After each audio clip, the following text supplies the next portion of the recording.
Muy bien, chicos. Entonces, como les contaba, ya están viendo mi presentación, ¿cierto?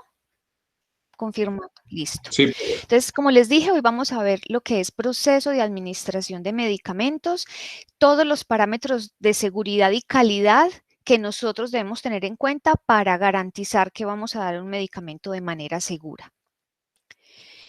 Cuando nosotros administramos un medicamento, chicos, pues lo hacemos con una finalidad, ¿cierto? Siempre que administremos un medicamento, recuerden que el medicamento pues está constituido por fármaco y que tiene un fin terapéutico, entonces yo siempre voy a tener una finalidad cuando voy a administrar esos medicamentos.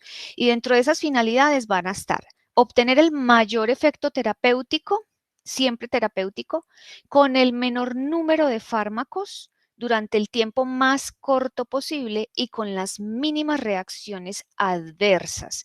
Estos elementos son fundamentales. Y por último, pues en la medida de lo posible, que sean a un costo razonable. Perdón, chicos, un momentico, porque llegó alguien. Entonces, tiene que ser siempre las primeras 4 opciones, obtener el mayor efecto con el menor número de fármacos durante el tiempo más corto, con las mínimas reacciones adversas, o sea, con las mínimas molestias, y desde que sea posible a un costo razonable. No siempre se logra eso.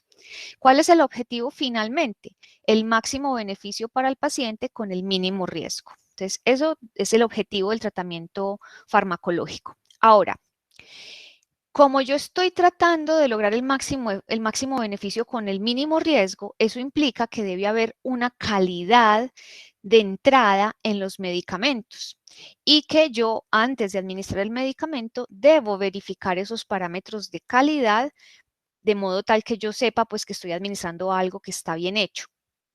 Por lo tanto, cuando yo miro esos parámetros de calidad, el objetivo es reducir los riesgos causados con el uso inadecuado o innecesario de medicamentos y que de esa manera también pueda reducir los eventos adversos presentados durante el uso de los medicamentos. Evento adverso no es lo mismo que reacción adversa. Listo. Cuando yo hablo de un evento adverso, son todas aquellas circunstancias malucas, desagradables y peligrosas que pueden pasar con el paciente cuando está utilizando un medicamento. Ahora, reacción adversa al medicamento hace referencia a las molestias físicas que el medicamento me puede causar y ya, ¿sí? Y esas molestias físicas pues, también pueden ser graves, pero miren la diferencia. Y vamos a hacerlo con un ejemplo para que me lo entiendan mejor. Si yo me tomo un medicamento para favorecer el sueño, como pueden ser, por ejemplo, las benzodiazepinas, lo que habíamos dicho, los que terminan en azepam. Por ejemplo, lorazepam, que se usa mucho cuando las personas están ansiosas y no pueden dormir bien por alguna situación desagradable que les pasó, les pueden mandar a tomar esta medicación. Entonces, el paciente está tomando lorazepam. Como el lorazepam tranquiliza, como el lorazepam induce un estado de relajación, la persona tiende a quedarse dormida con facilidad en cualquier circunstancia. Entonces, ¿qué sería un evento adverso? Evento adverso por el uso de esa medicación, del lorazepam. Que el paciente se levante todavía bajo los efectos de la medicación donde están muy adormecidos y son torpes de manera motriz, o sea, no son capaces de tener una habilidad manual fácil y se caiga, ¿sí? Se caiga, se tropiece con algo y se caiga. Y en la caída se fracture un hueso. La fractura del hueso fue culpa del lorazepam, diría uno. No realmente, o sea, el medicamento, por tomarte el medicamento no se te van a fracturar los huesos, no. Por tomar el medicamento estás en un estado de sedación, estás en un estado de torpeza motriz por culpa del medicamento. Pero como no tuvimos las precauciones alrededor de esa persona para evitar que esa torpeza motriz lo llevara a algo más, tuvo el accidente y ese accidente es culpa de nosotros realmente, o sea, el personal de salud, de las personas que estaban pues a cargo pues del tratamiento farmacológico, que no tuvimos las precauciones suficientes. Ahí eso es un evento adverso, listo. Y yo los eventos adversos los puedo prevenir. puedo evitar, porque eso realmente entraría a ser como una especie de error en la medicación. Claro, yo no tuve la precaución de enseñarle al paciente qué cuidados debía tener y a su familia cuando está bajo los efectos de la medicación para evitar problemas. ¿Les queda claro lo que es evento adverso? Sí, profe. Listo. Ahora, la reacción adversa es lo que sí necesariamente produce el medicamento y obviamente la reacción adversa, dependiendo de la que sea, pues me podría llevar a un evento adverso. Entonces, en el caso del lorazepam, la reacción adversa que podría presentarse es la torpeza motriz, o sea que por el uso de la medicación yo ya no sea capaz de realizar actividades que requieran mucha atención y mucha habilidad manual, simplemente porque mi cerebro está como dormido. Esa sería la reacción adversa. Entonces, uno que le dice a los pacientes cuando está tomando lorazepam, uno les dice, como usted va a estar así como un poco torpe, un poco elevado, va a estar tendiendo a quedarse dormido, no puede conducir, obviamente ningún vehículo, porque entonces se puede quedar dormido o no va a reaccionar a tiempo y puede causar un accidente. No puede realizar tareas que impliquen mucha atención. Entonces, si la persona necesita hacer cálculos matemáticos para resolver problemas, pues no, mientras esté con los efectos del lorazepam no va a poder, porque no los va a hacer bien, porque se va a equivocar, ¿cierto? Uno les dice que no puede manejar maquinaria que pueda ser peligrosa, o sea que si es un carpintero, por ejemplo, bajo los efectos del lorazepam no puede ir a trabajar porque se puede cortar, se puede lastimar mientras trabaja por la torpeza mental y física que tiene por culpa de la medicación. Entonces, esa torpeza sí es una reacción adversa, pero entonces como uno ya sabe que causa esa reacción adversa, uno debe tener unas precauciones para evitar el evento adverso. ¿Les queda claro? Sí, señora. Sí. Listo, perfecto. Entonces, ¿por qué razón todo este asunto de la calidad con los medicamentos para evitar eventos adversos y cosas graves para los pacientes? Entonces les voy a contar un poquito de historia. ¿Qué le ven ustedes de especial a este bebé que ven ahí en esa imagen? No se le desarrollaron las Que no se- extremidades. Muy bien, que no se le desarrollaron completamente sus extremidades. De hecho, pues las superiores parecen faltar por completo y las inferiores pues quedaron unos muñoncitos ahí que casi que parecen unas aleticas, ¿cierto? Entonces les cuento, chicos, que Laboratorios Grünenthal, que están en Alemania, pues la sede principal, más o menos en 1957 crearon una molécula química, un medicamento, y ensayaron esa molécula química en ratones. Tanto en ratones pues normales como en ratoncitas que estaban gestando, o sea, que estaban embarazaditas. Y miraron a ver qué posibles problemas podía traer esa medicación en los ratones y se dieron cuenta pues que no les pasaba mayor cosa, que los ratones no se morían, primero que todo, o sea que el medicamento era particularmente seguro y que a las ratoncitas que estaban embarazaditas, cuando nacieron los ratoncitos, se dieron cuenta que los ratoncitos nacieron bien, o sea, no les pasaba nada. Entonces, y el medicamento era un sedante, era un medicamento que facilitaba el sueño y también era un medicamento que disminuía las náuseas y el vómito. Entonces, cuando Laboratorios Grünenthal pues vieron que la molécula no causaba daño en los ratones, decidieron comercializar la molécula como sedante y como antiemético pues útiles para las mujeres gestantes, ¿cierto? Porque dijeron, si a los ratones no les pasó nada, a los humanos tampoco. Y empezaron a comercializar la molécula e incluso a los empleados del laboratorio que tenían sus esposas embarazadas les regalaban la molécula, ¿cierto? Les regalaban el medicamento para que se lo dieran a sus esposas. Eso fue más o menos entre 1958 y 1960 que empezaron, pues que pasó todo esto, ¿cierto? Y resulta que ya en 1961, estos dos médicos, McBride y Lenz, empezaron a preocuparse mucho porque se empezaron a dar cuenta que estaban empezando a nacer muchos niños con esta malformación que la llamamos focomelia. La razón por la que se llama focomelia es porque el bebé parece una foca, ¿cierto? Miren, una foquita que no tiene sino como aleticas. Entonces, por eso se llama así la enfermedad foco de foca, focomelia. Y ellos muy preocupados porque la focomelia era una malformación muy rara, digamos, yo no sé si esta es la proporción correcta, pero digamos que de 1 millón de niños que nacían, solo uno nacía con focomelia, era una cosa muy rara.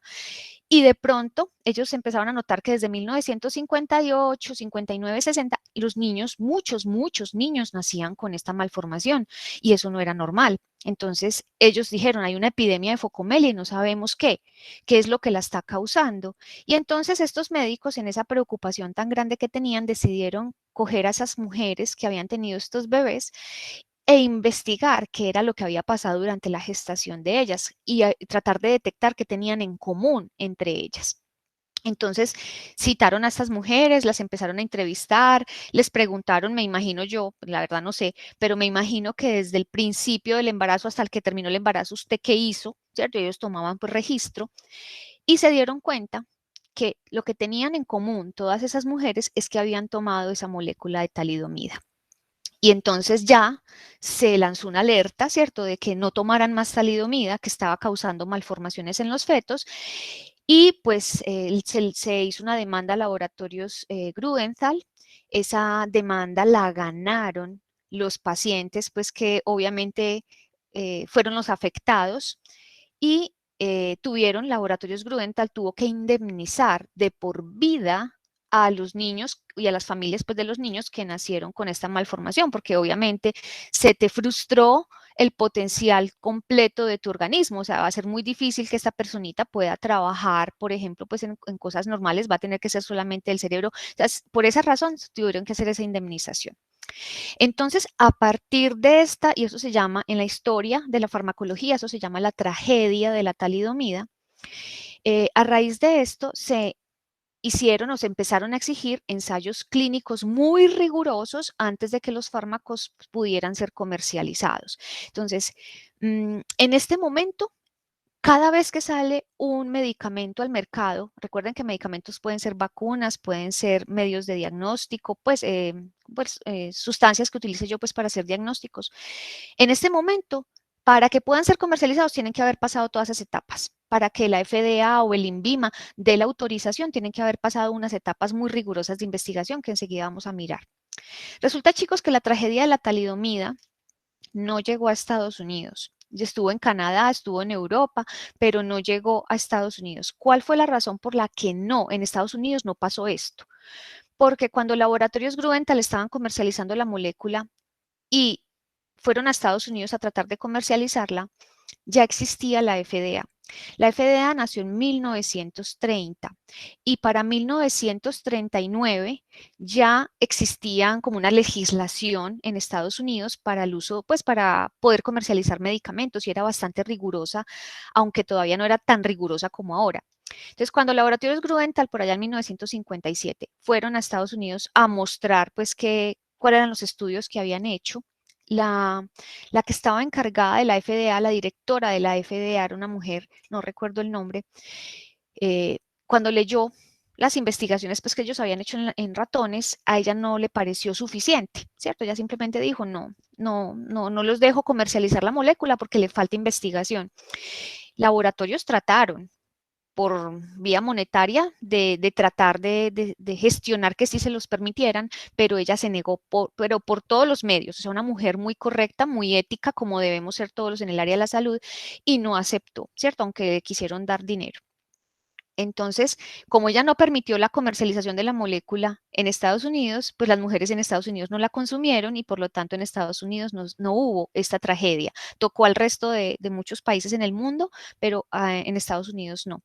Y por eso a esta mujer luego la condecoraron como una heroína porque realmente había evitado una tragedia en el país. Entonces, ya los demás países, cuando pasó pues lo de la tragedia para ellos, tomaron lo que la FDA tenía, ¿cierto? Y empezaron entonces a ser muchísimo más exigentes y entonces vamos a ver cuáles son esa investigación rigurosa que tienen que tener los medicamentos. A esa investigación rigurosa, antes de que salga esa molécula al mercado, lo llamamos el ciclo del medicamento.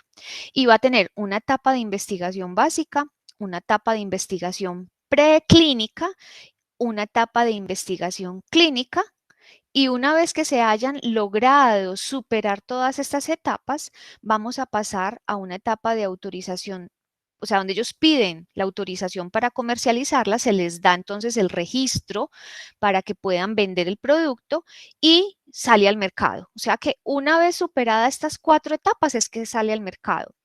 Y naturalmente cuando la molécula ya está siendo vendida en todas partes, en ese momento a nosotros como personal del área de la salud nos corresponde estar haciendo vigilancia continua, que lo llamamos la etapa post-comercialización o la última etapa pues de la investigación, porque aunque ya haya salido al mercado, no quiere decir que de pronto no encontremos algo excepcional que merezca que la molécula sea retirada.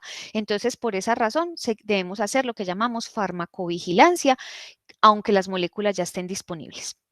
Entonces, les voy a contar cuáles son cada una de esas etapas. Profe, ¿lo puedes Hola. contar un momentico, por favor? Sí, claro.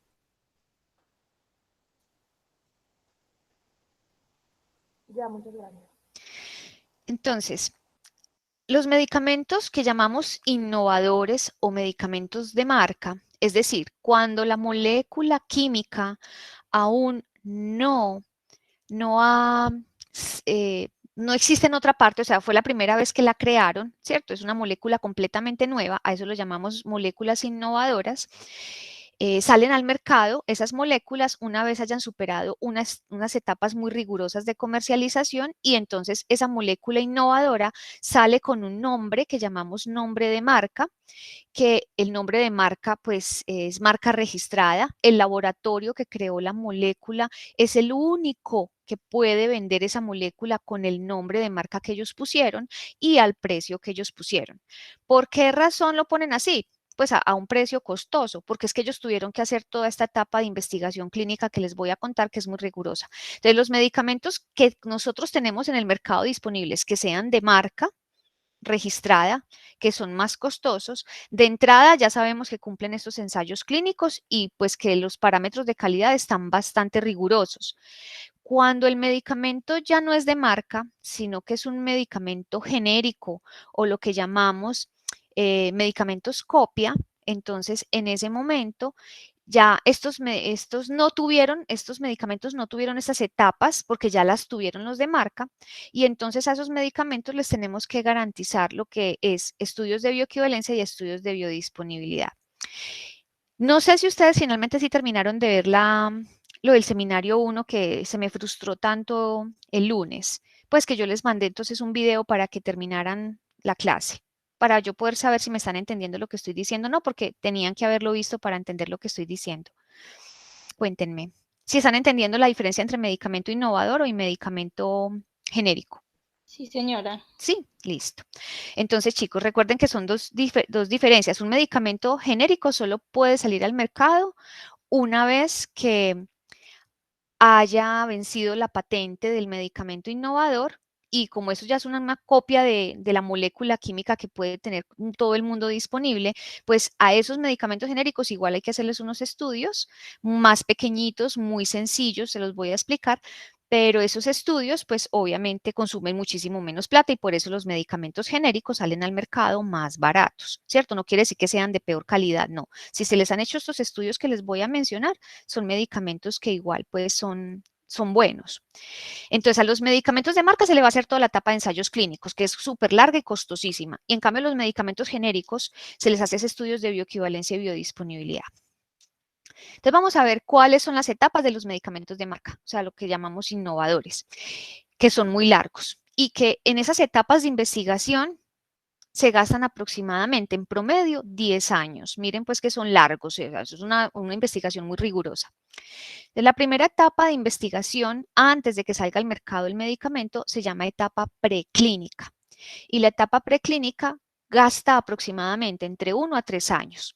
Entonces, el laboratorio innovador, digamos laboratorios Pfizer, que son tan conocidos, ahora con las vacunas aún más, usted trabaja como químico farmacéutico ya y usted está investigando nuevas moléculas, creando nuevas moléculas para hacer fármacos y encontró una que usted sabe que va a servir para algo. En ese momento, usted pide lo que llamamos la patente. Usted llama a los centros reguladores y dicen, me he inventado esta molécula, denme la patente de esa molécula e inmediatamente le dan la patente. La patente tiene una duración de 20 años en total. Y la patente es esos derechos de autor, digámoslo de manera muy coloquial, que voy a tener yo como laboratorios Pfizer sobre esa molécula. A partir de ese momento, ningún otro laboratorio en el mundo puede usar esa molécula para crear medicamentos. Entonces, cuando yo ya tengo la patente, empieza la investigación y empieza la etapa preclínica. Y ahí se observa entonces el principio activo, las características muy peculiares que pueda tener ese principio activo. Se hacen evaluaciones químicas en laboratorio in vitro, ¿cierto? In vitro quiere decir que están en el laboratorio, no en seres vivos. Y pasamos al proceso de experimentación en animales. Se debe experimentar en diferentes especies animales, no solo en ratones, se hacen ratones, en conejos, en micos, en perros, en gatos, o sea, se hace una investigación exhaustiva en diferentes especies animales. Sufren mucho los animales por culpa de nosotros. ¿Y cuál es el objetivo de esa investigación en animales? Es identificar toxicidad aguda. Y cuando decimos toxicidad aguda es que la molécula mate, ¿cierto? Que cuando usted la toma sea tan tóxica o a qué dosis va a ser tóxica para que mate. Entonces, eso es lo que estamos haciendo en esa investigación en animales. Si la molécula es tóxica y qué tipo de toxicidad produce y si esa toxicidad produce la muerte.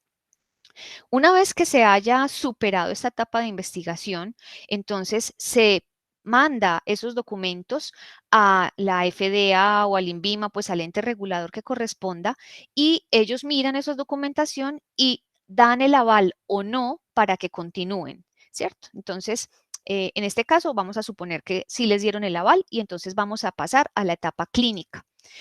La etapa clínica ya se hace en humanos, ya no en animales, ¿cierto? Se hace en humanos porque ya verificamos que la molécula no mataba, entonces podemos pasar a investigación en humanos. Durante esta etapa clínica, la molécula que va a estar en investigación puede tardar entre 2 hasta 10 años en concluirse esa etapa clínica. Y la etapa clínica, a su vez, se subdivide en etapas. Tenemos entonces la fase 1. La fase 1, que es la primera partecita de esta investigación en humanos, se hace en voluntarios sanos, en personas completamente sanas entre los 18 y los 59 años, que tengan índices de masa muscular, corporal, completamente normales y que estas personas no tengan ninguna patología de base. Estos voluntarios, obviamente, cuando entran a esas etapas de investigación, generalmente si es en Estados Unidos, que es donde más se hace, y en Europa, se les paga por prestar su cuerpo a investigar en la ciencia, ¿cierto? Entonces, estos voluntarios sanos, se les da el medicamento, mire que ellos tienen que estar completamente bien, y cuando se les da el medicamento, lo que se va a hacer durante esta etapa es mirar cómo se comporta el medicamento dentro del cuerpo de una persona que está sana. Entonces se mira cómo se absorbe el medicamento, cómo se distribuye por el cuerpo, cómo lo elimina el cuerpo, cómo lo metaboliza el cuerpo. O sea, se miran todos esos elementos. Y el objetivo de mirar todo eso en una persona sana es evaluar la seguridad de la molécula en humanos. Porque miren, el hecho de que se haya investigado en animales y que los animales no hayan muerto por la molécula, digamos que reduce el riesgo para el humano de que muera por la molécula, pero igual mi cuerpo no es igual al del animalito. Entonces puede que para el animalito la molécula no haya sido dañina, pero que para mí sí sea dañina. Entonces, por eso, en esta etapa, que es en personas sanas, se evalúa la seguridad de la medicación.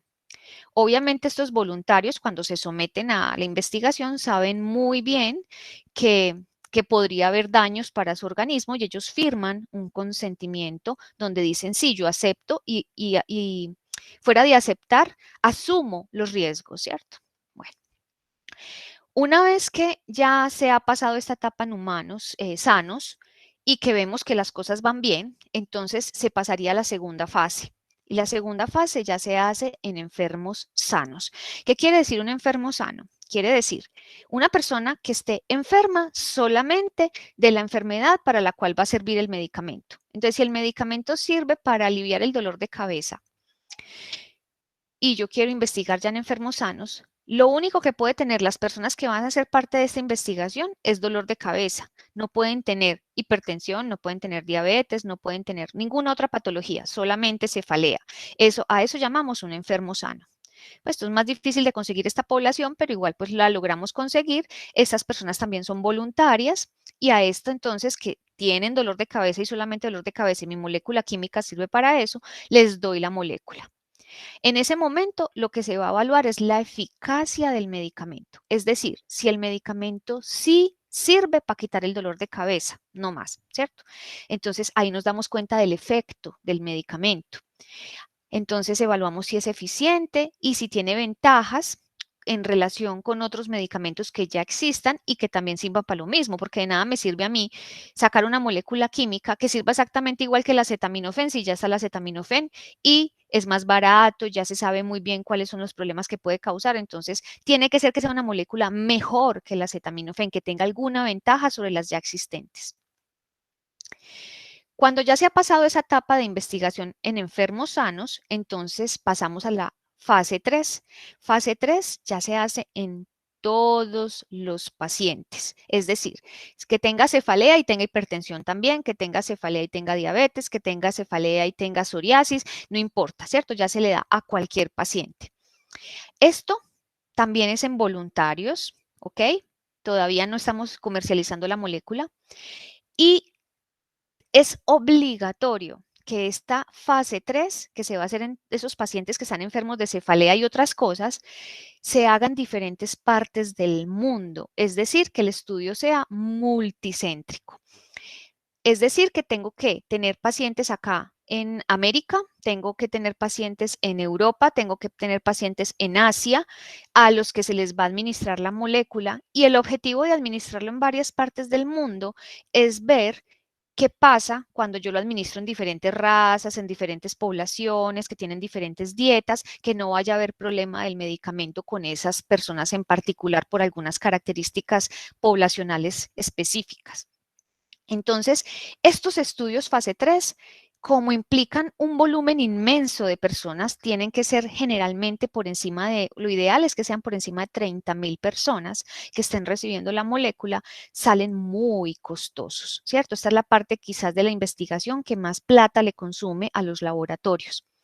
Durante estos estudios multicéntricos que se están haciendo en muchas partes del mundo, mirando esa molécula en esa población, se va a evaluar la eficacia, la eficiencia y sobre todo la seguridad.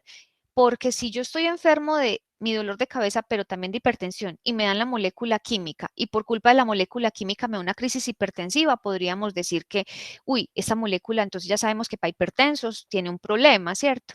Entonces ahí estamos evaluando seguridad. Una vez que se han pasado esas etapas, ¿cierto? Esas fases que les acabo de mencionar, entonces los laboratorios muestran la documentación de nuevo a los entes de control y ya estos entes de control deciden si les dan o no el registro para poder vender la molécula. Si todo funcionó bien, si los estudios demostraron que la molécula es lo suficientemente segura y que es eficiente, o sea, que es válida porque no existe ninguna otra molécula similar que sea mejor, se les da entonces la autorización para la venta de la molécula. Y pasaríamos entonces a lo que llamamos etapa de comercialización o mercadeo. Y esta, pues, como fase la llamaríamos fase 4. Aquí ya el medicamento se vende, está disponible para la población en general. Como ya tenemos nosotros como personal del área de la salud posibilidad de usar la molécula, entonces cuando la demos en las personas tenemos que hacer lo que llamamos farmacovigilancia, es decir, es estar chequeando que la molécula no tenga efectos indeseables en la persona que yo se lo administré a largo plazo. Me han entendido entonces que los medicamentos, que son moléculas innovadoras, tienen que haber vivido todas esas etapas de investigación antes de que esté disponible para que nosotros, como personal de la salud, podamos usarla sobre los pacientes. ¿Sí? Sí, profe, muy bien. Perfecto. Bueno, recuerden que la patente les dije que era por 20 años, pero miren que haciendo esas etapas de investigación, los laboratorios se gastaron 10 de los 20 años que tenían disponibles. Entonces, durante 10 años adicionales, usted solamente va a poder conseguir esa molécula innovadora bajo el nombre de marca que el laboratorio le puso y obviamente a un precio que el laboratorio pueda recuperar lo perdido en investigación y no solo recuperar lo perdido, sino también obtener ganancias. Entonces, por eso los medicamentos que salen al mercado generalmente salen muy costosos porque el laboratorio quiere pues recuperar todo lo invertido y tener las ganancias. Cuéntame. el que va a preguntar. Profe, tengo una pregunta, no sé si sea pues muy cursi, pero Tranquila. debido a las vacunas que salieron a Ujú. tan corto plazo, Sí. esas vacunas sí pasarían por todos esos procedimientos, pues la verdad como se genera un tiempo largo, pues la verdad para mí no fue largo el tiempo del proceso de esas vacunas. Chicos, ustedes se han puesto a investigar sobre las vacunas. O sea, lo que pasa es que la población en general, pues la población, me refiero a todas las personas que viven en el mundo, no científicos. Cuando salieron las vacunas, todos juraron que había sido muy rápido, pero esas vacunas realmente, o sea, lo que fue rápido fue poder utilizar el virus actual para meterlo en esa vacuna, pero esas vacunas realmente ya, muchas de ellas, la tecnología, digámoslo así, que se usa para la vacuna es una tecnología viejísima. Por ejemplo, la vacuna de Sinovac, que es la china, es una vacuna de virus atenuado, llamamos nosotros eso, ¿cierto? Un virus atenuado son vacunas que hace siglos estamos utilizando, vacunas de virus. Acogemos el virus, ese virus se cultiva en medios especiales. Una vez que hemos tenido suficientes virus, obviamente cogemos a esos virus que están vivos y los metemos en unos productos químicos, en unas sustancias químicas para matarles la virulencia, o sea que el virus está ahí, pero ya no es infectante. Como ya el virus no es infectante, tomamos al virus no infectante y con eso hacemos la vacuna. Esa tecnología hace siglos la tenemos, o sea, es una tecnología viejísima. Y entonces me vas a decir que la vacuna de Sinovac es muy nueva. No, la tecnología es exactamente la misma que tenemos para muchas otras vacunas, bajo los mismos parámetros que tenemos, por ejemplo, para hacer la vacuna del sarampión o la vacuna de la BCG, que son vacunas que hace muchos años tenemos disponibles y que tranquilamente nos las ponemos sin miedo. Entonces, mira que esa vacuna, pues ya su tecnología es conocida, lo único que cambia es el virus que se utilizó, porque es un virus nuevo. Y entonces, pero la tecnología existía y se conocía que era segura. Y tuvo que pasar pruebas en humanos para poder ser comercializada. En China se hicieron las investigaciones y se publicaron las investigaciones para demostrar que la vacuna, fuera de ser segura, era lo suficientemente eficaz. Y por eso sabemos que la vacuna de Sinovac, cuando se probó en la población allá en China, pero no en la población cualquiera, en los voluntarios, ¿cierto? Que yo les estaba contando, y que esos voluntarios siguieron pues haciendo su vida cotidiana y exponiéndose como cualquier otra persona al virus, se dieron cuenta que los que estaban vacunados se enfermaron menos y se enfermaron menos gravemente. Entonces sabemos que la vacuna de Sinovac para enfermedad grave, su porcentaje de eficacia es casi del 100% para enfermedad grave. O sea, no te está diciendo que no te vas a enfermar del virus, no. Te estamos diciendo, te puedes enfermar del virus, pero si estás vacunado, es muy poco probable que te vayas para UCI. Listo, que ese es el miedo de uno. Entonces, sabemos que la vacuna Sinovac tiene eso. Ahora, para que te infectes, o sea, para el mero hecho de que te enfermes, el porcentaje baja al 60%, o sea, que sí hay una probabilidad de que te infectes, a pesar de que estés vacunado con la de Sinovac, estoy hablando de esa, pero que te vas a enfermar o sea, hay un 40% de probabilidad de que te enfermes, pero no te vas a enfermar grave. ¿Me estás entendiendo? Sí, señora. Listo. Ahora, eso con la de Sinovac. La vacuna de Janssen, la de Johnson y Johnson y también la de AstraZeneca, que tienen la misma tecnología, son vacunas donde se usa un virus distinto al del coronavirus como vehículo para que a mi cuerpo entre el pedacito de coronavirus que yo necesito. ¿Listo? Entonces, a eso se le llama vector viral, vacunas de vector viral. Y el virus que se está utilizando para transportar el pedacito de coronavirus pues a mi cuerpo y que mi sistema inmune entonces pueda hacer las defensas, ese virus se llama adenovirus. Vacunas de adenovirus hace rato tenemos en el mercado. Que la gente no sabe cómo está hecha la vacuna, es otra cosa. Y entonces por eso se ponen a decir que es nueva. No. Entonces, esa tecnología también existe hace mucho tiempo. ¿Qué es lo que varía en este momento en la tecnología? Pues bueno, en la tecnología no, en la vacuna más bien. Es que es un virus nuevo, entonces los que crearon las vacunas de Janssen, por ejemplo, tomaron el adenovirus que hace tiempos estamos utilizando, que es el adenovirus 26, y cogieron el adenovirus y le metieron al adenovirus la información, un pedacito de la información del coronavirus. O sea que el adenovirus adentro de sí ni siquiera lleva el coronavirus completo, llevas un pedacito. Es como quitarme a mí un dedo y meter ese dedo en el adenovirus. ¿Mi dedo infecta? No. No puede porque le falta todo el resto de mí. Pero ese dedito, cuando entra a mi organismo, cuando el adenovirus lo mete a mi organismo, mi sistema inmune lo reconoce y hace anticuerpos contra ese pedazo de dedo. Entonces, de modo tal que cuando el día que me entre yo completa al cuerpo de esa persona, como el dedo es igual, el sistema inmune de una vez lo ataca. Entonces, también fueron vacunas que se probaron en voluntarios, ¿cierto? Y esos voluntarios también se expusieron, así como los de China, como les estaba diciendo, se expusieron y se dieron cuenta que entonces esas personas sí estaban protegidas, que la vacuna no les producía mayor problema a esa población pues voluntaria.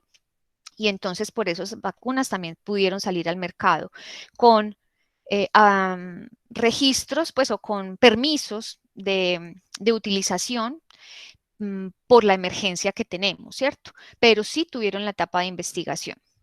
De pronto no fue una etapa de investigación pues de 2 años, pero sí es una etapa de investigación donde se hicieron las pruebas suficientes. Ahora, el otro miedo son las vacunas nuevas que tenemos en el mercado, que sí son nuevas en su tecnología. O sea, antes no habíamos tenido esa tecnología disponible para ninguna vacuna y son las vacunas de ARN mensajero. Esa tecnología se está desarrollando desde 1997. La doctora Caricó, que es una húngara, me parece, ya no recuerdo bien, desde 1997 ya tenía en su cabeza que el ARN mensajero que produce mi cuerpo, mis células, que es una sustancia que producen mis células, podía tener un fin terapéutico y que se podía utilizar ese ARN mensajero que produce mi cuerpo para llevarle a las células información específica para que yo me pudiera sanar de ciertas cosas. Desde 1997 ella está trabajando en eso. ¿Cuál era el problema del ARN mensajero? Y por lo cual ella pues ha tenido todo este tiempo de investigación. Es que el ARN mensajero es una molécula, digámoslo así, muy lábil, es decir, muy débil, se deteriora con cualquier cosa. Entonces, mi célula produce el ARN mensajero, pero si yo lo saco de la célula para investigarlo y para poder hacer cosas en el ARN mensajero, se destruye. Entonces, ese era el problema, volver esa ARN mensajero lo suficientemente fuerte por fuera de mi cuerpo para que yo pudiera hacer las cosas con ese ARN mensajero. Eso lo logró ella como en el 2000, ya no me acuerdo exactamente, como por el año 2000, ella logró eso con otro doctor que estaba investigando para la vacuna del VIH. Entonces, él le llamó la atención lo que ella estaba haciendo, se juntaron los dos y lograron hacer que finalmente el ARN mensajero fuera lo suficientemente fuerte para poder hacer cosas en él. Y empezaron a usar ese ARN mensajero, ¿sabes para qué? Para investigar medicamentos contra el cáncer. O sea que desde el año 2000 existe la tecnología ARN mensajero y se estaba investigando para meterle a las células humanas la información de cómo defenderse contra el cáncer. Eso ya existía y se estaban haciendo todas las investigaciones que tú quieras en voluntarios sanos, en enfermos sanos, con esa molécula para mirar, pero para el cáncer, para el cáncer. Llegó el coronavirus, ya se conocía la tecnología del ARN mensajero, ya se sabía que funcionaba para el cáncer, ¿sí? Todavía no había medicamentos, pero pues para el cáncer con esa tecnología, pero ya se sabía que sí funcionaba porque ya se había hecho las investigaciones en humanos. Entonces, ¿qué fue lo que hicieron? Dijeron, pues usemos esa tecnología para meterle la información al cuerpo del pedacito de coronavirus que nos interesa, porque es muy efectiva. Y entonces ya la tecnología existía, ¿sí? Ya sí sabíamos que funcionaba. Lo único diferente fue que en vez de coger cáncer, cogimos coronavirus. Y no todo el coronavirus, el dedito que yo te decía. ¿Cierto? Entonces cogieron un pedacito del coronavirus, se lo metieron a el ARN mensajero, te ponen a ti, ya el ARN mensajero sabemos que bajo ciertas características dura por fuera del cuerpo humano, entonces por eso ya se pudo hacer la vacuna, te inyectan ese ARN mensajero entra a tu célula y lleva el pedacito de coronavirus a tu célula para que de esa manera la pueda reconocer y pueda hacer las defensas. también fue una investigación que se hizo en humanos antes de, ¿cierto? Antes de sacarla al mercado, se vio que eran de las más efectivas, de hecho. En este momento, la vacuna de Pfizer y la de Moderna son las que más efectividad para incluso protegerte de la enfermedad no grave, tiene una efectividad entre el 96 y el 98%, cosa que la de Sinovac, por ejemplo, que era una tecnología más antigua, solamente te protegía para el 60% para enfermedad. Ahora, todas las vacunas, todas las que tenemos disponibles para el coronavirus en el mercado en este momento, todas te protegen casi al 100% de enfermedad grave, es decir, de llevarte a UCI. Ahora, de que te enfermes de coronavirus, ya ahí sí que no te mate, pero que te enfermes, de pronto como una gripa que nos tira a la cama 1 o 2 días, eso sí, ya los porcentajes bajan, pero que no te lleve a UCI, que es el riesgo que teníamos con el coronavirus, casi el 100%. ¿Te queda claro? Gracias, profe. Entonces, chicos, las vacunas sí tuvieron esa investigación, lo que pasa es que la gente no lo sabe. Y como la gente traga cualquier cuento, que yo no entiendo eso de la población, pues del ser humano, ¿cómo puede ser tan incoherente? Si Trump dice que para evitar el coronavirus tome límpido, eso sí, se ponen a tomar límpido. Y en Estados Unidos tuvimos personas intoxicadas por tomar límpido porque Trump dijo eso. Eso que no tiene, o sea, eso que no tiene investigación, eso que obviamente la FDA ahí mismo dijo, no se vayan a poner a hacer eso, que eso es tóxico, que todo eso que ya sabíamos, ahí sí la gente lo toma. Pero una pobre vacuna que tuvo que vivir todo este proceso de investigación para garantizar la seguridad, a esa sí le tienen miedo. Yo no entiendo ese pensamiento humano, pero bueno. Somos humanos y tenemos el derecho a equivocarnos. Bueno, chicos, entonces espero que eso les haya quedado claro, que sí, las vacunas se han cumplido unos parámetros de seguridad para poder ser usada en la población y ya pues se ha demostrado que es tan efectiva que realmente pues se redujo las tasas de hospitalización en los países que lograron vacunaciones suficientes. Muy bien, entonces una vez que ha vencido la patente, chicos, ¿cierto? Que entonces ellos durante 10 años venden su molécula, recogen toda la plata que pudieron, obviamente muy buena plata, entonces ya se les acabó la patente. Y cuando se les acaba la patente, la molécula se vuelve pública, ¿cierto? Entonces ya sale, digamos, disponible a la luz, ya se publica la molécula porque ya perdieron la patente y en ese momento otros laboratorios pueden usar esa molécula para fabricar el mismo medicamento. Y en ese momento, entonces, es que empiezan a salir al mercado lo que llamamos medicamentos genéricos. Entonces, vamos a decir que un medicamento genérico es aquel medicamento que sale al mercado una vez ha vencido la patente de la molécula innovadora y para que puedan salir al mercado esos medicamentos, para que esas copias les den la autorización de ser comercializadas, deben tener las siguientes características. Deben tener la misma composición química, o sea, el mismo principio activo, el mismo fármaco que la molécula del innovador. Esa ya pues es sino tomar la molécula pues que ya está disponible públicamente. Entonces, la misma molécula química en igual cantidad, o sea que si el innovador eran tabletas de 500 miligramos, la copia, o sea, el genérico también tiene que salir con 500 miligramos. Y debe tener la misma forma física que el innovador, es decir, la misma forma farmacéutica. Entonces, si el innovador era tableta, el medicamento genérico también tiene que ser una tableta. Si este era una cápsula, este también tiene que ser una cápsula. Eso, entonces, ahí estaríamos hablando del medicamento genérico.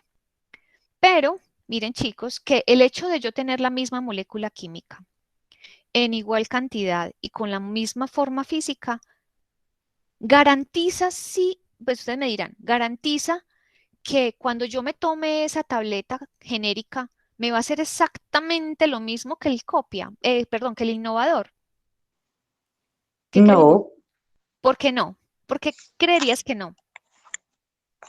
porque para mí es más efectivo el original, la marca. ¿Pero por qué? Si son exactamente lo mismo. Mira, es la misma molécula química, con la misma cantidad, con la misma forma física. ¿Por qué habría Profe, variación? entonces, no, ahí sí fue, sí, la verdad es que lo estaba entendiendo mal. Sí, Profe, sí hace la misma, sí ¿Quién más hace me el va a mismo hablar? Profe, efecto, porque tiene todas las, las composiciones, o sea, tiene todo. O sea, si es lo mismo, simplemente que el genérico ya no tiene que hacer todo el proceso que hizo el innovador. Por eso es más económico. Correcto. Entonces, ahí podríamos decir, pero espera que les voy a dar un detallito que no hemos tenido en cuenta, ¿cierto? Eso es lo que quiero decir. Está bien, es la misma molécula y ya sabemos que la molécula innovadora tuvo que vivir toda esa etapa, o sea que cuando yo copio la molécula, pues yo espero que ya sabemos de entrada que es segura, ¿cierto? Ahora, yo la fabrico y la vendo, pero aún no he verificado. Miren lo que le queda faltando y eso es lo que tenemos que verificar nosotros, que sí tengan los genéricos que le vamos a dar a los pacientes. Aún queda faltando comprobar, es comprobar que cuando las personas toman el medicamento genérico, la cantidad de medicamento que llega a sangre sí sea parecida a la del innovador. Si el medicamento que yo estoy copiando y que estoy produciendo, yo no le he verificado eso, no he verificado qué cantidad del medicamento que la persona toma finalmente llega a sangre, yo no puedo garantizar que sirva para lo mismo. Pues yo no puedo garantizar que sirva de la misma manera, porque simplemente si hay diferencias, si yo no me he dado cuenta de las diferencias, pues obviamente si de la molécula innovadora llegaba el 80% de la molécula a sangre y de la mía solo llega el 50%, así sea la misma molécula, en la misma forma y todo eso, van a funcionar igual. ¿Qué dirían ustedes? Si la innovadora, cuando las personas la tomaban, la tableta de 500 miligramos, de esos 500, el 80% de la cantidad llegaba a sangre y por eso les quitaba la enfermedad. Cuando yo saco la copia, que se supone que es lo mismo, pero cuando yo la saco y las personas la toman, solo llega el 50% a sangre, ¿ustedes creen que le va a quitar la enfermedad? No, maestra, porque No, no tiene la profe. misma absorción. Exacto, algo Es está menos pasando. efectiva. Exacto, va a ser menos efectiva.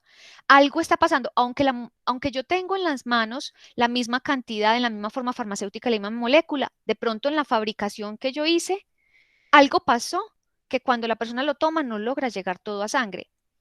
Entonces, si yo verdaderamente quiero sacar mi medicamento al mercado como un genérico, debo garantizar que cuando las personas se toman mi medicamento genérico, sí llegue más o menos la misma cantidad de sangre para que de esa manera realmente sean equivalentes tanto el innovador como mi molécula copiada, ¿cierto? Y yo la pueda vender y pueda garantizarle a la gente que la va a usar que sí funciona igual.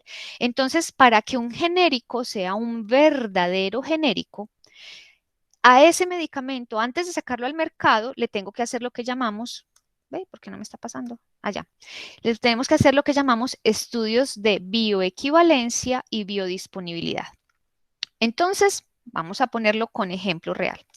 Tenemos una molécula que existe en el mercado hace tiempo, digamos, cefalexina. ¿Cierto? Y esa se vende de marca, y ya sabemos que el de marca, que vale mucho, con seguridad funciona. Y yo soy de laboratorios GenFar.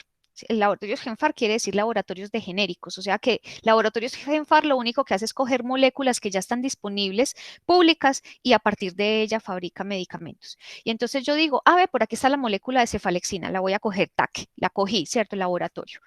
Y entonces fabrican la molécula, porque ustedes saben que los químicos son capaces de hacer eso. Entonces fabrican la molécula y a partir de eso dicen, listo, vamos a hacer genérico de cefalexina para que la gente lo tenga más barato. Y entonces comienzan a fabricar el medicamento en la misma presentación, en la misma forma farmacéutica, todo lo que dijimos. Pero antes de ellos venderlo, antes de sacarlo al mercado, ellos dicen, bueno, vamos a ver si lo que yo fabriqué sí funciona igual que el innovador. Y entonces vamos a hacer los estudios de bioequivalencia. ¿Cómo se hacen esos estudios? Ellos buscan entre 12 a 30 voluntarios. Miren por la diferencia con los otros que tenían que ser hasta 30.000 personas. Aquí con solo 12 a 30. Entonces cojamos a 12. Listo, porque con eso se les vale. Y cogen a esos 12 voluntarios sanos, miren que no pueden estar enfermos, son sanos, y los parten en dos grupos. Un grupo de 6 y otro grupo de 6. Y los ponen en las mismas condiciones. Generalmente eso los llevan pues a un hotel que han contratado, obviamente. En el hotel, entonces a cada voluntario le dan la misma tipo de habitación, les van a dar la misma alimentación, digamos que van a tener la misma rutina y eso va a ser solamente entre 24 y 48 horas, no más. O sea, es 1 o 2 días que se demora. ¿Y qué van a hacer con esos voluntarios? Entonces, a 6 de ellos les van a dar el medicamento de marca, ¿cierto? La molécula innovadora que está en el mercado, que es el punto de comparación. Y a los otros 6 les van a dar la genérico, el que yo fabriqué, ¿cierto? Porque yo quiero es verificar que el que yo fabriqué funcione igual que este. Entonces, a estos 6 les doy mi genérico. Las personas ingieren el medicamento y les empiezan a tomar muestras seriadas de sangre, ¿cierto? Les empiezan a tomar cada determinado tiempo muestras de sangre para mirar, entonces, qué tanto de lo que ellos tomaron llegó a sangre, ¿cierto? Eso es lo que estamos evaluando. Y terminan las 24 horas, 48 horas, que es lo máximo que duran estos estudios, y entonces ya tienen los datos, ¿cierto? Y esas personas, chao, se van para la casa. Y entonces comienzan a analizar los casos, los datos. ¿Y qué miran? Miran estas curvas. Miren por las curvas que son. Son curvas de concentración plasmática, es decir, la cantidad de medicamento que llegó a sangre y el tiempo en el que llega sangre. Entonces cogen eso, esas gráficas que sacaron pues de los datos y las comparan. Entonces comparan las gráficas de los 6 pacientes que recibieron el innovador con las gráficas de los 6 pacientes que recibieron mi medicamento copiado y las solapan, digo, las comparan, ¿cierto? Las juntan y miran estadísticamente las diferencias que hay en las curvas. Si las diferencias son menores al 20%, se considera que mi medicamento copia funciona y hace exactamente lo mismo en cuanto a cantidad de medicamento que llega a sangre que el innovador. Y en ese momento yo estoy garantizando que esta molécula que yo voy a sacar al mercado, que es una copia más barata, va a funcionar igual. Y por lo tanto va a ser lo mismo que yo le dé al paciente el innovador a que le dé la copia con la diferencia en el precio para el paciente. ¿Les queda claro? Sí, señora. Muy bien. Sí, Entonces, profe. chicos, estos estudios de bioequivalencia y biodisponibilidad son lo que a mí, como personal de la salud, si yo sé que tengo el medicamento genérico en mi mano, me van a garantizar que cuando yo le dé el genérico al paciente, sí le va a funcionar igual, ¿sí? Ahora, ¿yo cómo me doy cuenta de eso? Porque a mí en la caja por ninguna parte me dice pues que le hicieron los estudios. Ustedes se pueden meter a las páginas de los laboratorios que producen genéricos y allá en la página aparece, pues yo lo he visto en 2 laboratorios, aparece una partita que dice estudios de bioequivalencia y biodisponibilidad y entonces usted le da clic ahí y usted encuentra todos los medicamentos que ellos producen a los que le han hecho estos estudios. De esa manera, cuando usted verifica eso, usted se da cuenta que ese medicamento sí realmente cumple los estándares de calidad para que usted pueda administrarlo con confianza en el paciente. Ahora, el problema es que en Colombia nosotros tenemos medicamentos genéricos con las características que acabo de mencionar, con los estudios que deben tener, pero también tenemos unos medicamentos que se llaman medicamentos competidores y otros que se llaman medicamentos similares. Competidor y similar no llevan estudios de bioequivalencia y biodisponibilidad. Y el INVIMA todavía los permite, ¿cierto? Permite pues que estén esos medicamentos en el mercado. Esos medicamentos, como no tienen esas pruebas, para ver si sí llega la suficiente cantidad de sangre, ahí yo no puedo decir que sea un equivalente terapéutico al innovador. O sea que ahí tengo el riesgo de que cuando yo doy ese medicamento similar o competidor a una persona, puede que no le haga el efecto que yo espere. Entonces, por eso no puedo garantizar, miren que no estoy diciendo que no sea, simplemente no puedo garantizar que sí vaya a funcionar igual. ¿Y por qué no lo puedo garantizar? Porque no le he hecho las pruebas al medicamento. De todas maneras, en el mercado cada vez más se están exigiendo pues las pruebas de bioequivalencia y biodisponibilidad, digamos que es una presión que se le hace al mercado porque la gente y el personal de salud prefiere comprar los que sí garantizan eso y entonces los similares y competidores van a tender a desaparecer en el tiempo. Muy bien, chicos. Entonces pasamos al proceso de administración de medicamentos. Miren que ya conocemos cuáles deben ser los mínimos de calidad que deben cumplir los medicamentos que yo voy a administrar, ¿cierto? Cuando yo los tengo ya disponibles en el mercado. Ahora, me toca a mí, como personal de la salud, administrar ese medicamento. Cuando yo digo que administrar un medicamento es básicamente ese procedimiento por el cual el personal del área de la salud proporciona un medicamento a una persona y lo proporciona usando alguna de las vías de administración existentes, que puede ser vía oral, puede ser vía parenteral, que la vía parenteral a su vez se divide en subcutánea, en intradérmica, en intramuscular, en intravenosa, puede ser vía tópica, goticas en los ojos, en la nariz, untado en la piel, puede ser vía inhalada, los inhaladores, puede ser vía rectal, bueno, en fin, hay varias vías de administración. Entonces, usted va a administrar ese medicamento usando una de esas vías y siguiendo siempre una prescripción médica escrita. Escrita, miren pues que la palabra escrita es una clave. O puede ser pues oral, verbal la orden, pero después tiene que haber un registro de esa orden. O sea, en ese momento por la emergencia se le puede dar la orden verbal a usted de que administre la medicación, pero después es obligación, tanto suya como del médico, hacer que eso que fue verbal se convierta en un papel escrito, pues en un registro escrito, más bien, no papel, sino es registro. Muy bien, siempre chicos con prescripción médica. Esto es lo que les va a salvar a ustedes de pronto alguna cosa complicada. Entonces, nosotros yo como enfermera y ustedes como APHs, ustedes no pueden prescribir medicamentos. La prescripción es solamente lo pueden hacer los médicos. Entonces, no vayan a cometer ese error para que después no se metan en problemas, porque eso pues legalmente no está permitido. Este procedimiento de administrar el medicamento yo se lo debo informar a la persona. O sea, cuando yo voy a administrar el medicamento le voy a contar qué le voy a poner, para qué se lo voy a poner, por dónde se lo voy a poner y qué problemas podría causar. Y usted debe registrar eso en la historia clínica. Para poder tener un poquito de claridad en algunos conceptos, les voy a dar estos términos para que entiendan qué significan específicamente. Entonces ya sabemos que vía de administración es básicamente la ruta por el cual voy a poner el medicamento. Las vías pueden ser la enteral, que es cuando yo pongo el medicamento en el intestino, o sea que eso implica la vía oral, la vía sublingual y la vía rectal.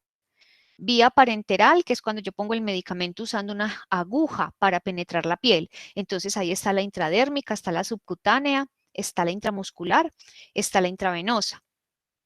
Y la intraósea también, pues que ustedes la usan. Vía tópica es sobre piel o sobre mucosas. Entonces, cuando la cremita o las goticas que uno le echa a las personas en los ojos, en fin. La transdérmica, que se hacen con parches transdérmicos, eso es una forma específica. Y la inhalatoria, que es cuando doy, por ejemplo, salbutamol inhalado, bueno, o cuando pongo oxígeno. Eso es una vía de administración, ¿cierto? Ahora, cuando yo voy a usar la vía parenteral, que tiene la vía intravenosa dentro de esas vías. Dentro de las vías intravenosas yo puedo usar diferentes métodos de administrar el medicamento por vía intravenosa. Dentro de esos métodos tengo intravenosa directa, que quiere decir cuando a mí me dicen que ese medicamento va vía intravenosa directa. Quiere decir que yo voy a tomar la medicación de la ampolla y la voy a diluir en un volumen pequeño de líquido compatible, obviamente. Es decir, generalmente esos medicamentos intravenosos directos no, máximo son 20 mililitros en una jeringa de 20, no más. Se pueden incluso poner sin diluir. Y se administra lentamente en un periodo de 3 a 5 minutos. Esa es como la regla general, ¿cierto? Casi siempre cuando es intravenoso directo yo me debo tardar entre 3, ojalá 5 minutos poniendo esa medicación, porque como está concentrada, ¿cierto? Como el volumen en el que yo estoy poniendo el medicamento es muy pequeñito, puede irritar con facilidad el tejido venoso y por eso uno lo administra más bien lento para tratar de producir la menor irritación posible. Hay medicamentos que sí se administran muy rápido, pero digamos que la regla general es de 3 a 5 minutos. Luego veremos las excepciones. Intravenosa intermitente quiere decir que es una inyección que va en vena, obviamente porque es intravenosa, pero que el volumen en el cual yo voy a poner el medicamento ya es un volumen mayor. Miren que ya es entre 50 a 100 mililitros. Entonces ahí es cuando usamos los sueritos de 100 y a ese suerito le meto el medicamento y tengo que usar el equipo de macrogotero que aprendimos a usar para que ese volumen de 100 mililitros pase en un periodo de tiempo establecido. Entonces pueden ser 30 minutos, en 1 hora, en 2 horas, ¿cierto? Entonces eso es intravenoso intermitente, que cada determinado tiempo yo voy con un volumen grande de medicamento a ponérselo por vía venosa al paciente y va a tardar un periodo más largo de tiempo en pasar. ¿Qué quiere decir intravenosa continua? O también lo llaman infusión continua. Es cuando el medicamento va por vena, pero diluidos en volúmenes grandes, generalmente entre 500 a 1000, y que durante las 24 horas del día, todo el tiempo, al paciente le va a estar pasando la medicación por vena. Entonces, a eso se le llama infusión continua o intravenosa continua. Dentro de la terminología también es importante comprender la diferencia entre reconstituir un medicamento y diluir un medicamento, porque son términos con una diferencia importante. Reconstituir quiere decir restablecer la forma farmacéutica a su estado ideal, porque aún no está completamente listo, ¿sí? Y yo lo restablezco la forma farmacéutica añadiéndole un vehículo. Ustedes ya saben lo que quiere decir vehículo, ¿cierto? ¿Me recuerdan? ¿Qué quiere decir vehículo? Es un excipiente. Muy bien, es un Líquido. excipiente, es un líquido inerte, ¿cierto? Entonces miren, por ejemplo, pues aquí solo tengo esto, pero aquí tengo un sobre que adentro tiene un polvo. Esto se llama metamucil, esto es básicamente un laxante. Yo les pregunto, ahí como lo tengo en polvo, ¿yo me lo puedo tomar así vía oral? Porque esto es vía oral que se usa. No, profe. No. No. ¿Qué tengo que hacer primero? Diluirlo. No. Reconstituirlo. ¿Listo? Reconstituirlo, es decir, echar este polvo en agua. Aquí me deben decir, pues, obviamente en qué cantidad. Mezclarlo bien y ahí sí ya. O sea, es volver esto líquido. Miren que ahí no está lista, ¿sí? Entonces, eso mismo pasa con los medicamentos que vienen en ampollitas o en viales, que a veces traen un polvo adentro y nosotros tenemos que añadirle un líquido para que se vuelva líquido y poderlo poner por la vena. Entonces, cuando yo añado ese volumen pequeñito de líquido para que ese polvo se vuelva un líquido, ahí yo estoy reconstituyendo. Chicos, un momentico que se me está acabando la batería.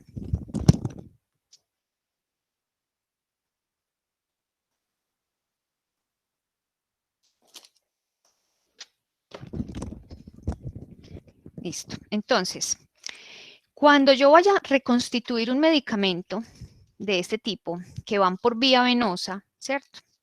Por favor, el vehículo ideal, el que se debe utilizar para que ese medicamento se vuelva líquido es el agua destilada. No la solución salina, ¿sí? No la solución salina, no el Harman, no. Solamente agua destilada estéril. ¿Listo? Entonces, Profe. ustedes, dime. Entonces, ¿cuál es la diferencia de diluir y reconstituir? Listo. Reconstituir es que tú tienes el medicamento en ampolla, el polvo ahí metido. La ampollita es pequeñita. Para poder volver ese polvo líquido, tú solamente le vas a añadir un volumen chiquito de agua destilada. Generalmente es un volumen que es entre 1 a 5 mililitros. A veces, unas pequeñas veces, pero no es lo cotidiano para ustedes, pueden ser hasta 10 mililitros porque la ampolla le caben los 10. Ahí normalmente le dicen a uno, le echas esa agua destilada, agitas la ampolla para que se mezcle muy bien el agua con el polvo y en ese punto ahí ya tienes el medicamento reconstituido. Ahí se dice reconstitución porque es en un volumen muy pequeño, pero ahí todavía no está lo suficientemente mezclado con otro líquido para que lo puedas pasar por vena, digamos. Entonces, el siguiente paso que vas a hacer, que es tomar ese medicamento ya líquido y lo vas a mezclar en un volumen adicional de líquido, que ahí sí puede ser solución salina o dextrosa, dependiendo del medicamento. Ahí estás haciendo la dilución. O sea, pasar ese volumen chiquito a un volumen mayor, ahí estás haciendo dilución. ¿Les queda clara la diferencia? Sí, profe. Sí, profe. Listo. ¿Por qué razón los medicamentos se reconstituyen preferentemente con agua destilada y no con solución salina, como yo les decía? Resulta que el agua destilada tiene un pH neutro. En cambio, la solución salina tiene un pH ácido. Y muchas veces los medicamentos, cuando yo les pongo sustancias ácidas para reconstituirlos, los daño, deterioro el medicamento. Entonces, finalmente no le estaría poniendo el medicamento al paciente porque lo dañé por echarle solución salina. Entonces, por eso casi todos los medicamentos se reconstituyen en agua destilada para no dañar ese momento inicial de volverlo líquido. Una vez él ya está líquido, él ya tolera unos pHs distintos y por eso entonces ya se puede mezclar en otra solución y esa solución generalmente, como les digo, es o solución salina o dextrosa al 5%. Muy poquitos medicamentos, muy poquitos se pueden reconstituir en Harman, diluir en Harman, porque el Harman tiene calcio y el calcio muchas veces pelea con los medicamentos y se dañan, o sea, entre ellos no se gustan. Entonces, por eso casi siempre para diluir usamos o solución salina o dextrosa, dependiendo del medicamento. ¿Listo? Y por lo tanto, yo debo tener en claro lo que quiere decir solución compatible, o podríamos decir también vehículo compatible. Y es ese líquido en el cual puedo diluir el fármaco o reconstituirlo sin que se altere la estabilidad o la estructura química del medicamento. Por eso es muy importante que yo no a todo lo mezcle en lo mismo, no. Usted tiene que haber leído, tiene que conocer cuáles son las soluciones compatibles para no ir a tirarse en el medicamento antes de ponerlo. Bien, chicos, entonces, ya que tenemos clara esa terminología, vamos a ver qué es el proceso de administración de medicamentos. El proceso de administración de medicamentos son esas etapas que tiene el medicamento para poder ser administrado. Y esas etapas empiezan con la prescripción médica. O sea que aquí arranca el proceso, o también podemos llamarlo sistema de administración de medicamentos. Recuerden que esa prescripción solo puede ser hecha por el médico y él es el que dice qué medicamento poner y a la dosis, ¿cierto? O la dosificación que se va a utilizar. Otra cosa importante de la prescripción, chicos, que aunque la prescripción es hecha por el médico, yo, como personal del área de la salud, sé los elementos que la prescripción debe tener, ¿cierto? Debo conocer cuál es cada uno de los elementos. Eso ya lo vimos en el seminario 1. Por lo tanto, cuando a mí me llega la prescripción, cuando a mí el médico me entrega la prescripción, yo debo verificar que esos elementos estén completos. Porque si no están completos, ahí ya tenemos un error en la medicación. Y ese error no le puede llegar al paciente. Entonces, yo soy un filtro para evitar el error. Y por lo tanto, si yo veo que la prescripción está incompleta, yo me debo acercar al prescriptor y decirle, doctor, qué pena, aquí en esa prescripción le falta esto o le falta aquello o no entiendo esto para que él corrija y que de esa manera no llegue ese problema al paciente. Entonces, desde la prescripción tengo yo un rol que no es prescribir, pero sí verificar. Luego viene el paso de la transcripción. El paso de la transcripción ya realmente no existe, bueno, sí puede existir, pero ya no es tan frecuente. La transcripción es que a mí me llegaba, a mí por ejemplo como enfermera cuando yo trabajaba en hospital, que uno le llega la prescripción, en ese momento era en papel porque eso fue hace muchos años, todavía no teníamos historias clínicas electrónicas y uno tenía como enfermera que pasar eso que el médico mandó a otro papel que se llamaba pues para llevarlo a farmacia, era el despacho de farmacia, entonces uno escribía nuevamente eso ahí y llevaba ese papel a farmacia para que en farmacia le entregaran a uno el medicamento. En ese paso de pasar la prescripción de donde estaba el médico a ese otro papel podían haber errores. Entonces este proceso era pues también complicado y requería mucha atención para no ir a meter las patas y pedir lo que no era. Ahora este paso se ahorra porque como las historias clínicas son electrónicas, entonces cuando el médico escribe en el computador, automáticamente eso le llega a farmacia derecho, ¿cierto? O sea que ya no hay que hacer transcripción. De todas maneras, yo no sé, en el caso de ustedes cuando trabajan pues en las ambulancias que a veces no sé cuál sea la historia clínica, si es escrita o si tengan algún elemento electrónico, no sé si haya necesidad de hacer este paso, lo desconozco, simplemente ustedes me dirán si sí o si no. Si es así, si ustedes tienen que hacer esto, chicos, tengan mucho cuidado cuando hagan eso, para no ir a meter la pata, ¿cierto? Que si usted leyó donde el médico 50 miligramos, no vaya a poner en la prescripción 5 miligramos, pues en la transcripción 5, porque estamos ya cometiendo un error.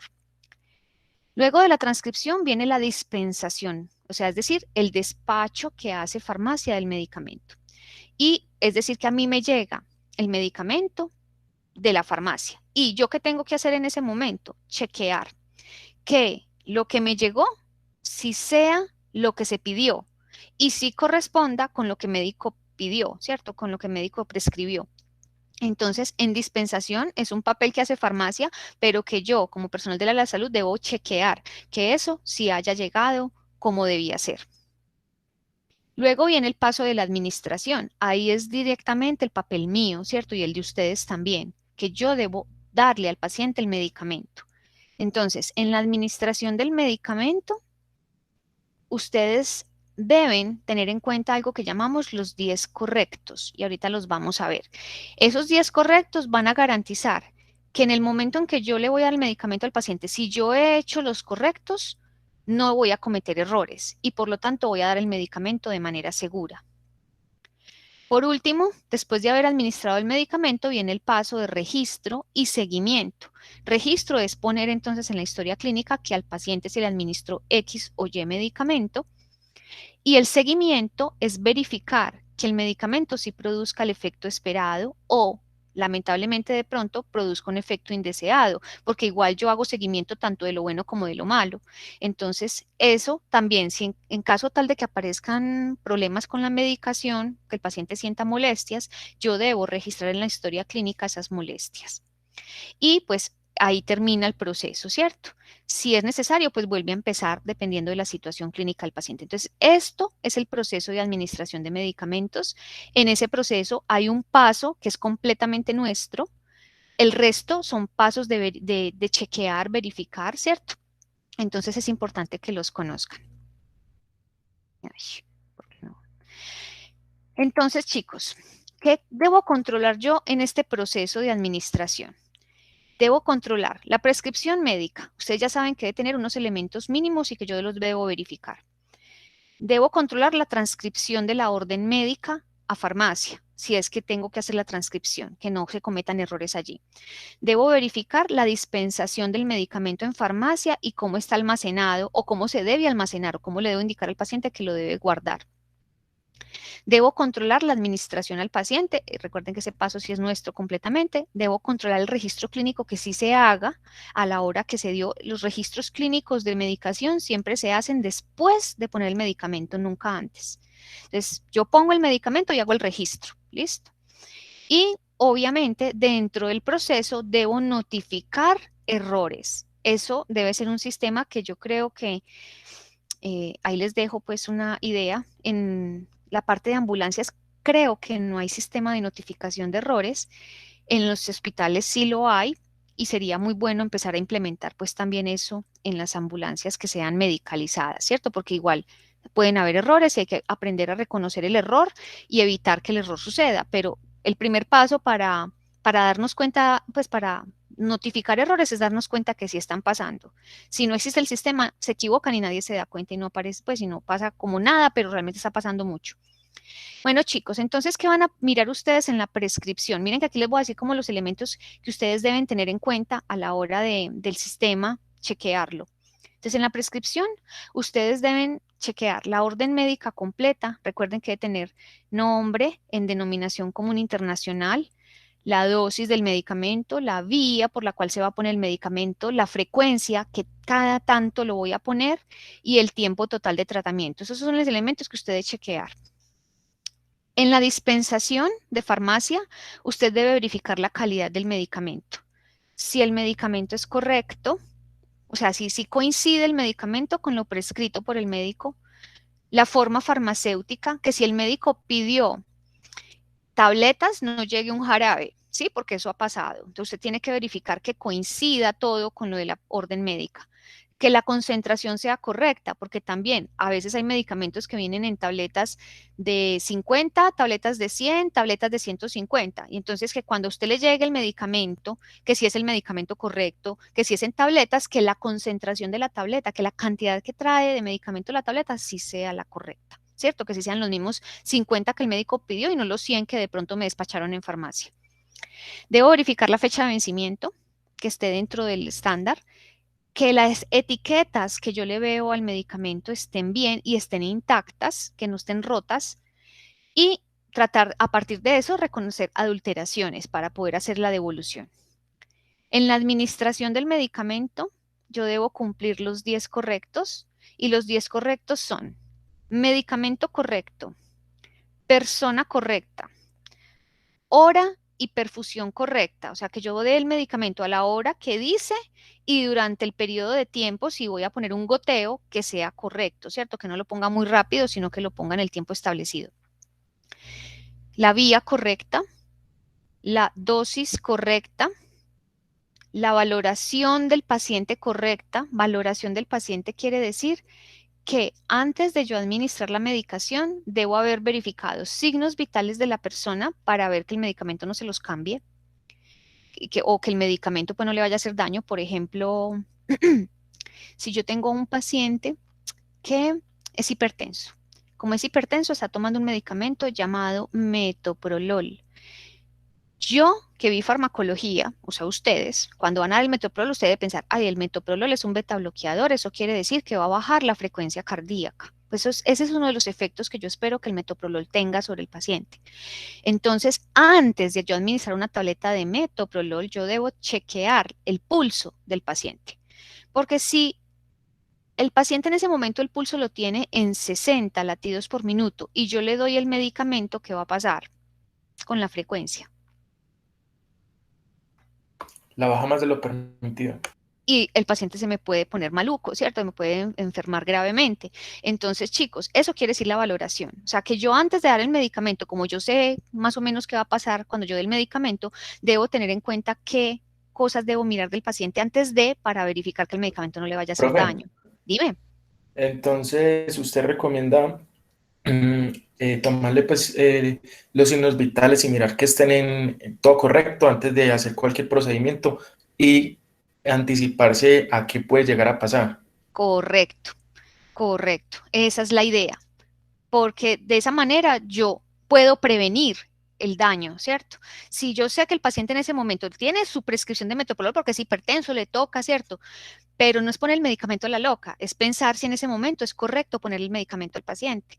Entonces, si yo veo que tiene el pulso en 60, yo en ese momento no le doy en ese momento no le puedo administrar el medicamento. Tengo que retrasar la toma de la medicación, ya les voy a dar la palabra. Quiere decir que yo debo ir donde el médico, si es el caso de ustedes, y decirle, doctor, en este momento el paciente está en 60 su frecuencia cardíaca. Yo voy a esperar que la frecuencia le suba por lo menos a 70 para poderle poner el medicamento. ¿Listo? Porque si no, le vamos a tumbar con certeza más la frecuencia. Profe, qué Dime. pena. ¿Y cuánto llega a bajar la frecuencia cardíaca? Dependiendo la dosis.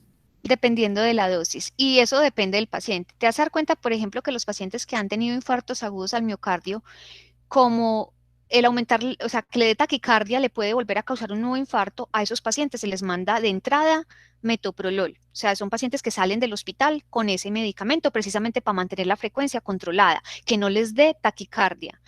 Entonces, hay pacientes que con 50 miligramos de metoprolol al día tienen, ¿cierto? Y basta.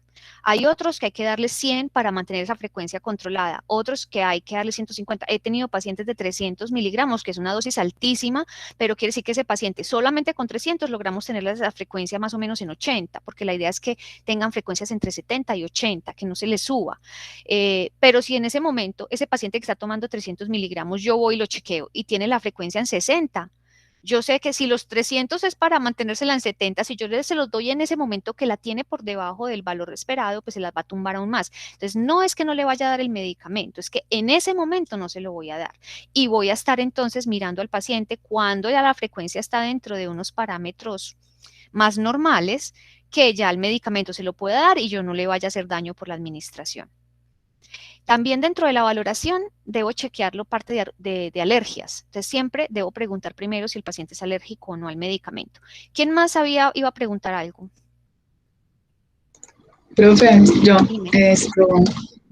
si no quedé con lo que usted dice, o sea, es muy complicado y más cuando le mandan a un adulto mayor un medicamento de estos para ellos, ¿cierto? Y más cuando en la casa, un ejemplo, la mamá de la abuela o bueno, no sé, la persona que esté a cargo no va a saber de esto, o sea, y un medicamento que empieza como a afectarle antes y la gente no sepa por qué, o cuál es la razón de que en vez de recuperarse se agraven más. Y es muy interesante lo que usted dice, porque es que eso es muy desconocido en todas las casas y más cuando son adultos mayores. Perfecto. Entonces, por eso ustedes están aprendiendo farmacología, y el objetivo en parte de esto es que ustedes cuando vayan a dar educación sobre la medicación a una persona, pues tengan en cuenta esos elementos y le puedan explicar qué tiene que verificarse antes de dar el medicamento para evitar problemas, o si el medicamento está completamente contraindicado, porque también puede suceder eso, ¿cierto? Que el médico prescribió el medicamento y se le olvidó que el paciente no podía tomar ese medicamento por alguna situación en particular. Entonces, que sea usted ese filtro que ayude a identificar el problema. ¿Alguien más? Que había, sonaron como dos alarmitas, o sea que yo sé que son dos personitas las que querían compartir. ¿No? Ok, chicos. Entonces, eso es lo que quiere decir valoración correcta. Educación correcta. ¿Qué quiere decir educación? Que cada vez que yo me acerque al paciente a darle el medicamento, yo le debo explicar para qué es el medicamento, cómo se llama el medicamento y qué dosis de medicamento le estoy poniendo. También adicional le debo decir qué posibles molestias puede llegar a sentir con el medicamento y cuáles de esas molestias me debe informar. Listo, para que él sepa entonces como signos de alarma. El derecho a negarse es otro correcto. El derecho a negarse es que el paciente tiene el medicamento, en ese momento está todo bien para dárselo. Dime. Qué pena, ¿me puedes repetir lo de educación que se me cortó ahí? Sí, educación es que cada vez que tú vas a darle el medicamento al paciente le tienes que informar qué medicamento es, para qué le sirve al paciente el medicamento, o sea, le vas a explicar por qué lo necesita, le vas a decir qué dosis de medicamento le estás dando y le vas a decir qué molestias le podría causar la medicación. De esa manera, el paciente está aprendiendo, cada vez que tú te acercas y le dices la misma retahíla, él está aprendiendo para qué sirve su medicación y lo va a tener claro, ¿cierto? Y entonces cuando se vuelva a enfermar o alguna otra cosa, va a saber dar datos correctos porque aprendió, ¿sí? Entonces, esa es la educación correcta. El derecho a negarse, como les decía, es que un paciente necesita la medicación, está todo bien para dársela, ¿cierto? Si usted hizo la valoración, todo está dentro de lo correcto, pero el paciente decide que no se la quiere tomar. Y él dice, no, a mí no me dé nada, no me ponga nada, no haga nada. Pero venga, yo le explico, es para esto, y usted va a tratar por todos los medios de convencer al paciente de que sí necesita la medicación y que por favor se la tome. Pero si a pesar de todo lo que usted intente de disuasión no lo logra, entonces el paciente tiene todo el derecho a decir que no. Y usted no lo puede obligar a tomarse la medicación. Entonces, ¿qué tiene que hacer usted? Irse para la historia clínica, escribir que el paciente se niega a tomar la medicación a pesar de que se le explica esto y aquello y lo demás allá. Se pone todo lo que dijo, ¿cierto? Y debe hacérsele firmar al paciente un disentimiento. ¿Quién iba a preguntar algo? Profe, ¿y hay, digamos, algún formato para esos consentimientos o es llegar en una hoja y se debe administrar tal medicamento, tal dosis, con tal fin, y el paciente pues no consintió en tomarlo y ya la firma el paciente o cómo es esa parte? Bueno, esa parte, yo no sé en las ambulancias, las desconozco. No sé si ustedes tengan, yo me imagino que ustedes manejan una historia clínica escrita, ¿cierto? No creo que sean pues en digital, ¿o sí? Cuéntenme los que de pronto ya... Yo creo que sí. No sabes tampoco, listo. No, la verdad no sabemos. Ah, ok, listo, porque como a veces tengo estudiantes que ya han trabajado en ambulancias, me saben decir. Chicos, si es en papel, o sea, si la historia clínica es en papel, es sino poner a firmar en la historia clínica donde uno hace las notas al paciente, ¿cierto? Y dejar muy claro y que en alguna parte pues quede el registro de la firma del paciente. Si es digital, simplemente con escribirlo en la historia clínica, ¿cierto? Diciendo que el paciente a pesar de eso y aquello dice que no, con eso normalmente es suficiente. ¿Sí? Bien. Penúltimo, tenemos la evaluación correcta. La evaluación correcta quiere decir que yo voy a verificar que el medicamento sí haya hecho el efecto esperado. Entonces, mirar que sí esté bajando la presión arterial del paciente a los estándares normales. Generalmente los pacientes hipertensos, lo que pretendemos con el tratamiento antihipertensivo no es que lleguen a 120/80, no, porque tampoco podemos ser tan ambiciosos. Lo ideal en un paciente hipertenso es que la presión arterial del paciente durante el día se mantenga entre 140/90. O sea que si logramos eso, podemos decir que el efecto farmacológico se logró, por ejemplo, con el metoprolol que estábamos diciendo ahora. Y también dentro de la evaluación además de mirar que si se cumpla el efecto farmacológico, tenemos que estar verificando que no aparezcan reacciones adversas, molestias por la medicación. Y si aparecen, pues obviamente debo registrarlas. Y el registro es simplemente poner pues todo eso que acabamos de decir en la historia clínica. Entonces, esos son los 10 correctos. Cada vez que nos vamos a acercar a un paciente a administrar la medicación, yo debo tener estos elementos claros para evitar pues problemas en el paciente. Y la finalidad de todo este cuento, muchachos, de que yo debo verificar la prescripción, la dispensación, chequear los 10 correctos antes del medicamento, es detectar errores a tiempo. El objetivo es detectar errores. Y para detectar errores, entonces, yo debo tener en cuenta, bueno, esto es más que todo para enfermería, yo no sé con ustedes, creo que no, pero igual les voy a contar que es conciliación de medicamentos. Y debo, en caso de que haya errores, de que yo vea el error, de que yo me dé cuenta del error, debe haber alguna forma de que yo informe ese error. E informar el error, y cuando hay el sistema, tiene que ser un sistema anónimo, o sea, quiere decir que yo no tengo que poner que yo, que me llamo Galena García, entonces detecté el error de fulanito de tal. No, ese no es el objetivo del sistema. El objetivo del sistema es decir, se observa una prescripción incompleta y no tengo que decir el nombre del médico porque le faltaba X o Y elemento a la prescripción, por lo tanto se habla con el prescriptor y bueno, se pone ahí, pero entonces debe haber un sistema de notificación del error. Y el sistema, además de ser anónimo, que no lleve nombres propios, debe ser no punitivo, quiere decir no debe llevar a castigo a las personas que se equivocaron. ¿Por qué razón no debe ser, pues no de castigar?